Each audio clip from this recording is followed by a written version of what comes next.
Assalamualaikum warahmatullahi wabarakatuh. Kembali lagi bersama saya di channel Aslamku ya. Karena di channel Aslamku ini selalu membahas seputar asam lambung Ganseti yang saya alami ya, gastritis itu ya begitulah ya, gastritis.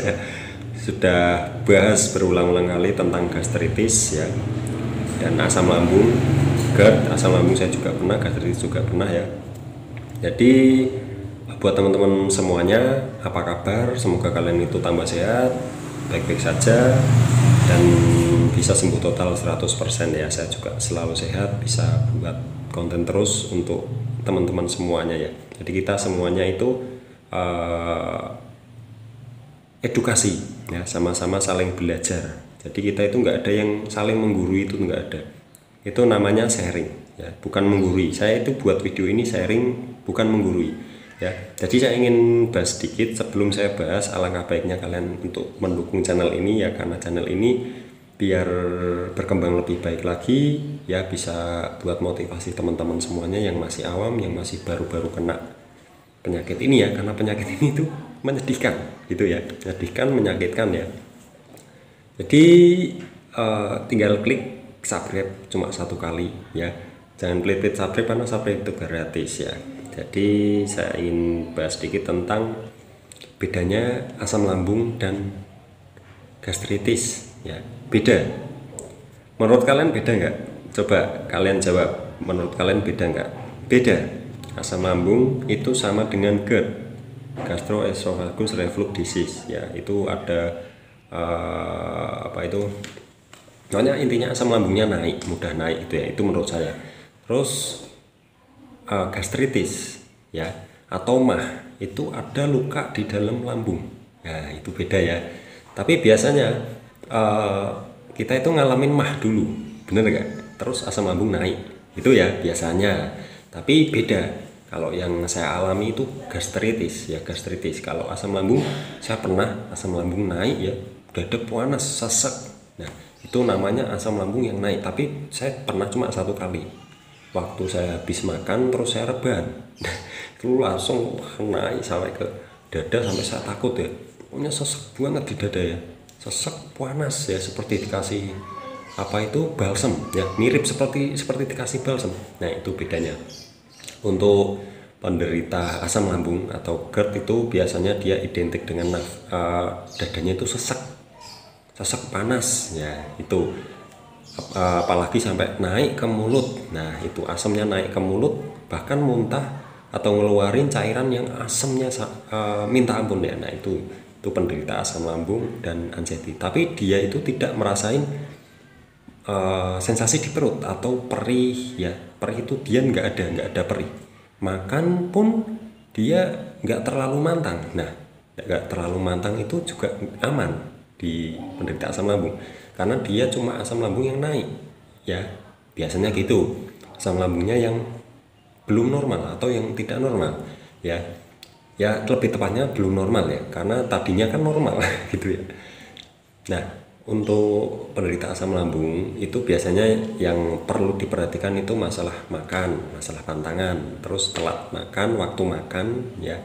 Terus apa yang dimakan itu harus tahu apakah dia itu menyebabkan atau merangsang cairan asam lambung untuk naik atau untuk memproduksi asam lambung lebih banyak. Nah itu makanan itu harus kalian tahu, kalian mau makan apa, mau makan misal kol ya, kol itu kan mengandung gas ya, mengandung gas yang banyak, itu pasti akan meningkatkan produksi asam lambung ya. Jadi itu contohnya begitu. Kalian harus tahu dulu, harus di-searching dulu apakah itu menyebabkan cairan asam lambung itu naik itu ya.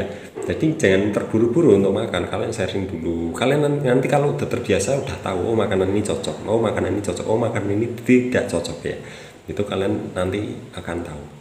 Jadi itu untuk penderita asam lambung atau GERD ya, yang asam lambung itu naik dan identik dengan nafas sesak ya, saya bilang bukan berat atau sesak.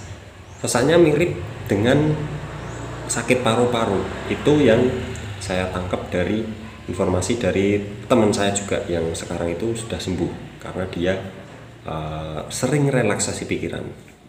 Dia itu sembuhnya cuma relaksasi pikiran saja ya, relaksasi pikiran, sering relaksasi pikiran, sabar, tidak marah-marah, tidak pernah marah-marah. Kalau marah-marah itu dia sholat tobat ya, itu yang dinamakan asam lambung yang diakibatkan dari pikiran atau sifat kita yang jelek sekali ya. Makanya asam lambung atau GERD itu biasanya dia dari pikiran, kebanyakan dari pikirannya, bukan dari makan. Itu yang saya tangkap ya dari teman-teman semuanya ya. Jadi saya akan tangkap semuanya yang saya tahu, akan saya bahas di channel Asam Lambung ini, biar kalian itu jadi tahu gitu ya, yang masih awam-awam, yang masih mencari-cari tentang informasi asam lambung atau gastritis ini ya. Tapi menurut saya untuk awal kalian harus ke dokter dulu. Tapi biasanya sih kalau ke dokter, kalian entah ke dokter spesialis atau dokter umum, pasti dia bilangnya cuma asam lambung gitu ya. Padahal itu gastritis, dia bilangnya oh ini cuma asam lambung, kasih obat udah. Padahal kasih obat pun belum bisa sembuh total ya. Obatnya udah habis masih ngerasain. Nah itu yang mungkin harus diteliti lagi dengan cara endoskopi ya mungkin. Tapi endoskopi di sini sangat mahal sekali, saya nggak kuat. Bisa pakai BPJS bisa, tapi prosesnya lama, harus melalui beberapa tahap yang disarankan oleh dokter spesialis penyakit dalam, dan itu minum obat dulu selama 3 kali ya. 3 kali itu, 1 kali itu obatnya sampai 1 minggu ya, terus minum lagi. Wah saya nggak kuat waktu itu ya, saya nggak kuat minum, cuma 2 kali aja udah tambah gak karuan, malah masuk ke rumah sakit saya waktu itu ya. Jadi mungkin lambung saya sedang iritasinya ya, jadi nggak kuat dengan obat kimia mungkin begitu. Dan untuk gastritis ya, untuk gastritis gini, gastritis, saya penderita gastritis. Loh kok bisa tahu? Karena saya tidak sesak ya, tidak sesak, tapi saya identiknya perut melilit, perih, saking perihnya rasanya pengen pingsan ya, rasanya kayak mau pingsan saking perihnya ya. Perih di bagian perut kiri atau di ulu hati itu perih, kembung, begah ya, identiknya itu. Terus ulu hati mengganjal dan lama, semua itu lama, mengganjal terus kaku, kayak ada otot yang melintang. Terus pokoknya perut itu rasanya nggak karuan terus ya, nafsu makan menurun, tenggorokan panas ya. Banyak sekali lah yang saya rasakan, dan itu bedanya. Tapi nafas saya tidak sesak, bedanya itu, nafas tidak sesak, tidak panas ya. Pernah saya mengalami asam lambung naik ya, saya tahu yang, makanya saya tahu dada panas, terus nafasnya itu sesak, kayak apa ya, kayak ditindih benda berat itu gitu ya, rasanya mau tarik itu berat banget, bukan berat yang sesak ya. Kalau berat itu bisa, tapi berat. Kalau pendek ya nafasnya cuma set gitu saja, pendek. Itu gastritis ya, nafas pendek, nafas berat. Kalau sesak seperti penyakit paru-paru itu asam lambung ya, itu dari asam lambung atau GERD. Itu yang pernah saya alami gitu ya. Ini menurut saya, versi saya ya. Jadi yang saya pelajari itu ya begitu.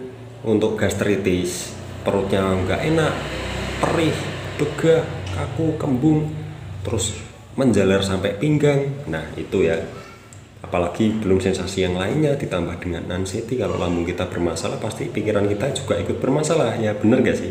Bener pasti ya.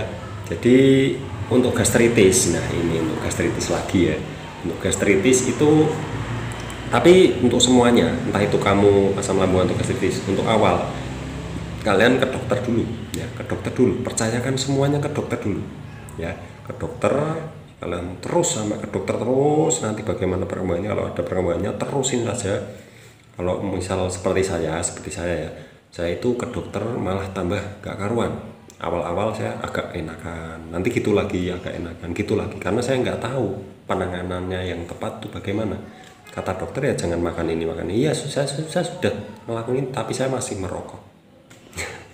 Itu ya, di situ saya terus kambuh-kambuhan, tambah parah. Saya kasih obat dokter spesialis penyakit dalam, itu malah tambah parah, terus akhirnya masuk ke rumah sakit ya waktu marak-maraknya COVID itu ya, saya takut dan wah rasanya nggak karuan, pokoknya sedih ya. Pokoknya rasanya nggak karuan, rasanya kayak kayak saya itu udah kayak nggak kuat, udah saya udah mungkin kayak mau meninggal gitu ya. Itu yang saya rasakan sih. Dan waktu itu saya berpikiran saya ini mau meninggal gitu. Kayak saya ngerasanya begitu. Tapi ternyata setelah sampai sana ngantri kena AC, nggak apa-apa, hilang. Rasa yang kayak mau meninggal itu hilang. Loh, kok hilang? Wah, duh ini aneh ini. Tapi saya teruskan ya untuk menginap karena saya juga pengen sembuh gitu ya. Dan setelah menginap selama 4 hari saya udah agak enakan, tapi di area ulu hati atau di perut itu kayak ada yang aneh, masih ada yang aneh, kayak mengganjal-ganjal gitu ya, tapi nggak terlalu lah. Terus saya merokok lagi, makan sarden ya, ada tomatnya, asem itu ya, asem agak-agak pedas. Saya makan, wah kambuh lagi, nggak karuan lah, tambah nggak karuan, wah sudah lah. Terus akhirnya saya belajar semuanya itu ya dari YouTube, dari Google, saya pelajari semuanya ya, dari teman-teman kita juga yang ada di grup yang sering posting ya, itu yang sudah sembuh atau yang sudah membaik gitu ya. Pokoknya kita pelajari semuanya lah, dari teman-teman kita, dari dokter juga, itu juga sangat-sangat bermanfaat juga ya. Nah, jadi untuk gastritis ini sebenarnya nggak beda jauh ya, penanganannya itu nggak beda jauh dengan asam lambung atau GERD, karena sama-sama 3 pola hidup sehat dan pantangan-pantangannya, terus lakukan terapi dengan obat dokter atau herbal. Tapi bedanya kalau asam lambung atau GERD biasanya dari pikiran, biasanya ya, kalau pikirannya agak kenceng dikit langsung dia sesak ya. Tapi kalau gastritis kenceng dia nggak sesak, tapi cuma rasanya keliengan gitu ya, beda tapi nggak sesak. Pokoknya identiknya itu sesak di dada itu ya, itu yang asam lambung itu menurut saya. Kalau nafas pendek, ngos-ngosan, itu biasanya gastritis ya. Itu menurut saya, versi saya ya. Mungkin ada yang nggak setuju, silahkan, nggak apa-apa. Silahkan saya dikoreksi ya kalau misal ada yang salah. Dan gastritis itu menurut saya dia itu sembuhnya ya harus sabar ya. Asam lambung juga kalau yang lama belum tahu caranya itu juga harus sabar, ikhlas, sudah lakuin aja sampai nanti tahu ada hasilnya atau gimana, tambah membaik atau tambah memburuk. Kita harus tahu, kita harus bisa ngerasain, karena kita yang ngerasain sendiri itu ya.